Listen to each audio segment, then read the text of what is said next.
Docteur, comment se porte l'équilibre alimentaire de nos enfants?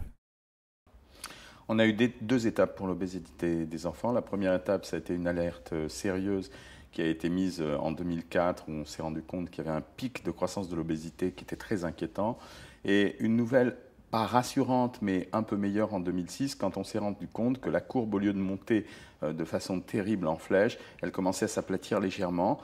C'était probablement le fruit de l'alerte qu'on avait mise et du comportement des parents à l'égard de leurs enfants, qui avait un double sens. Un, il faut concevoir que les enfants sont sous la responsabilité des parents en termes d'éducation alimentaire pendant longtemps.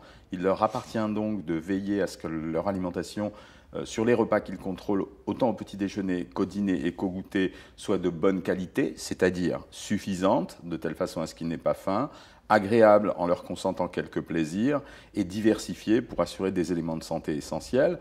Le reste des repas étant pris en restauration collective, pour lequel des mesures ont été prises à l'heure actuelle, de façon à assurer une qualité aux cantines scolaires et à la restauration collective qui soit meilleure que celle d'auparavant et qui garantisse à la fois l'éducation alimentaire et à la fois une bonne qualité de nourriture pour nos enfants. Bien le nourrir, d'accord, mais il refuse de manger ses haricots verts. L'enfant qui a 5 ans et qui ne veut pas manger des haricots verts, d'abord, il a toute ma sympathie parce que je déteste ça aussi. Mais c'est une façon de dire que même un enfant, il a le droit d'avoir des goûts. Mais un enfant qui rentre en conflit systématiquement avec les parents sur la nourriture, c'est qu'il a autre chose à dire et sur le plan psychologique. Et il va choisir le terrain de la nourriture, qui est un terrain où les parents et les enfants se rejoignent, un objet de transaction, comme on appelle en psychologie, pour créer un conflit avec le parent. Mais c'est un conflit qui est compliqué à résoudre, parce que le parent, il met les parents dans une situation compliquée. D'un côté, le parent doit assurer sa mission d'éducateur alimentaire, mais il a aussi la culpabilité de ne pas le faire, puisque l'enfant refuse, bien qu'il sente que l'enfant refuse à tort. Et c'est une façon assez malicieuse d'entraîner un conflit et de le marquer sur un territoire où les parents sont moins à l'aise que s'ils doivent manifester leur autorité parce que l'enfant se met à tout casser dans la maison. Mon enfant n'est pas gros, mais il a un peu de poids. On m'a parlé de dépistage. Ouais, l'histoire du dépistage, c'est une vague fumisterie parce que ça concerne vraiment une frange très très petite d'enfants chez lesquels on a du mal à distinguer ce qui est le petit bourrelet de cellulite, la graisse des gamins et le vrai surpoids, alors qu'en fait un enfant, les parents ou les médecins savent très bien à l'œil en déshabillant un enfant, à condition de le faire quand on l'examine, s'il est gros ou s'il n'est pas gros, ça ne va pas très loin. En cas de réelle obésité, régime?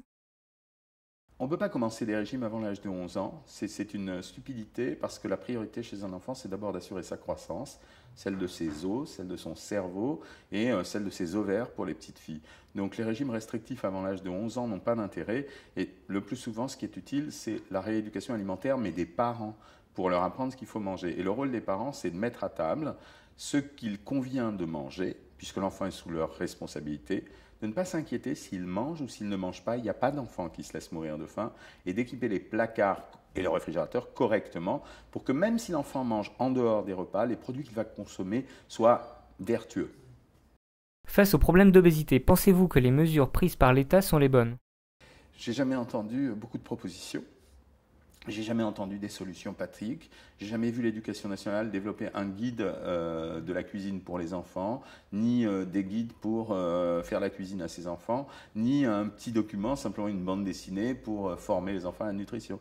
Donc on assène des chiffres, on fait peur aux gens, mais on ne donne pas de solution concrète à côté. C'est toute l'hypocrisie actuelle, à l'heure actuelle. C'est pour ça que je dis maigrir, c'est un grand mensonge en ce moment. Et les campagnes contre la pub? Elles ont montré leurs limites, hein, les mesures pour faire la publicité de la bonne nourriture.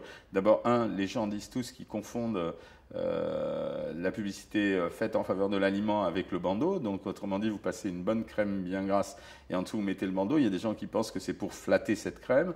Deuxièmement, les gens ont appris par cœur cette mesure de manger des fruits et des légumes. Et en fait, OK, ils l'ont enregistré dans la mémoire, mais ils ne le font pas. Il faut les entendre parler pour savoir.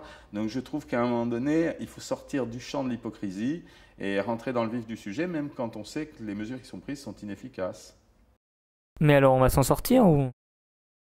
Non. Je suis tout à fait pessimiste pour le futur. Les voies de diffusion d'informations explosent. Donc ça veut dire que ça laissera part, c'est moi qui étais naïf, ça laissera la part belle à ceux qui veulent leur raconter n'importe quoi. Deux, on n'a pas réussi à freiner l'industrie agroalimentaire dans son développement. Troisièmement, les mesures qui sont prises à l'heure actuelle ne sont pas efficaces. Et je crains par contre une chose, c'est que pendant qu'on est en train de discuter de la pléthore et qu'on se base sur le fait qu'on a trop d'aliments et qu'on devienne gros, qu'il y ait beaucoup de catastrophes naturelles qui se produisent à droite, à gauche, et qu'il y ait beaucoup de destruction du milieu environnant, qui fasse que dans quelques temps le problème s'inverse et qu'on n'ait pas assez à manger pour tout le monde partout sur la planète, et dans des endroits auxquels on ne s'attend pas. Terminons sur une note plus optimiste. Qu'est-ce qu'on mange? Oh, la recette qui est célèbre à la maison, c'est l'escalope de dinde à la crème, aux champignons avec du riz basmati. Ça, c'est célèbre chez moi. C'est en fait des échalotes fondues dans du beurre, ensuite flambées avec un petit peu de cognac. Ensuite, les escalopes sont cuites de dinde dans des matières grasses et elles sont après déglacées avec un petit fond de veau et je mélange le tout et ça fait des escalopes de crème dont je choisis soigneusement l'onctuosité, sur lesquelles je râpe des champignons que j'ai présalés et servis avec un riz basmati et mes enfants adorent ça.